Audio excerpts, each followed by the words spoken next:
Saturday, the 29th of April, 2023. The value of discipline and the paradoxes of Brazilian society.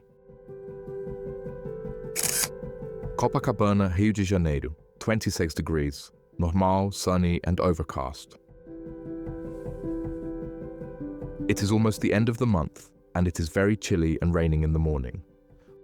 I was unable to go out early to exercise. I had to do it at home. Technically speaking, exercising at home is more or less the same as exercising outside. However, going out, walking in the fresh air, and seeing a few people early in the morning is also good for the mind. When I get up early at either 4 or 4:30, I sometimes feel lazy or without enthusiasm to exercise. However, when I return after a workout, I am happy, enthusiastic, and ready to face the day ahead and all its challenges. So, even when we do not want to do something, even knowing that it is good for us, we have to fight against ourselves to push ourselves and have the inertia to do something that we will later receive the rewards from our initial investment and discipline. Like everything in life, we only receive what we initially put in. If we do not put anything in, we will not receive anything back. The law of action and return, and if you do not do anything, nothing will happen. It is so simple and fundamental to our lives, and we speak freely and easily about it, but I think that not many people understand its true value and consequences. I am 57, and only now I really understand its real importance. As the day had cleared up early in the morning, I forced Yasmin to go for a walk. She woke up at about 10 a.m. and I immediately confronted her about her going for a walk after breakfast. This was new to her, and she did not like the news very much, but she respected my decision like always. She had breakfast, changed her clothes, and left to walk until the end of Lame, about 4 km there and back, which I thought was a good start. After about 50 minutes to an hour of Yasmin being gone, I began to get worried. Rio de Janeiro is a dangerous city. I quickly changed my clothes, went down the street and called her by cell phone. She was nearby, so I met her in front of the beach. I suggested that we walk a little more, and she agreed. I love walking with my daughter, as it is a way for us to talk. She asks me questions and doubts, and the conversations are generally enjoyable. We often hold hands, which makes her feel secure. It is good for us both.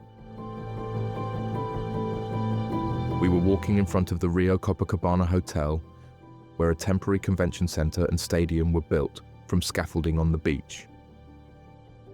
At first glance, we could not make out what it was exactly. People were coming and going with no queues to enter. Brazilians love queues. We decided to join to find out that it was a complex for beach tennis with a small stadium, training courts, and a commercial area with restaurants and shops. What caught my attention was how well the complex was planned, designed, and executed with bright colors, music, food, and a nice vibe. It was quite impressive. Many competitors were waiting to play, and many spectators and curious people like ourselves wanted to soak up the action.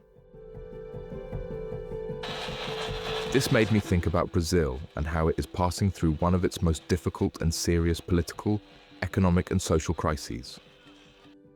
If you look at the people, everybody is happy, as if everything is good. Don't get me wrong, it is not that I want people to suffer or to worry about their future unnecessarily. But we live in a paradox where there are super organized events to go to and have a good time, whilst the fundamental fabric of the Brazilian society is being ripped apart and is slowly eroding away.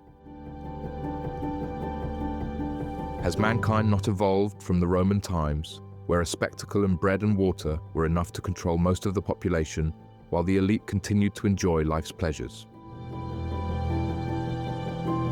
I sometimes think about this, especially in a country like Brazil.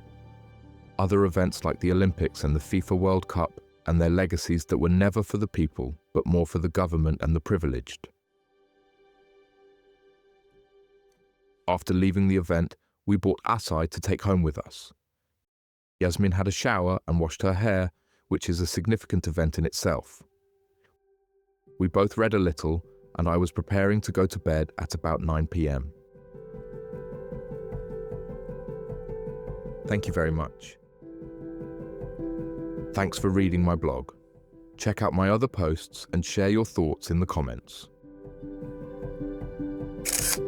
Richard.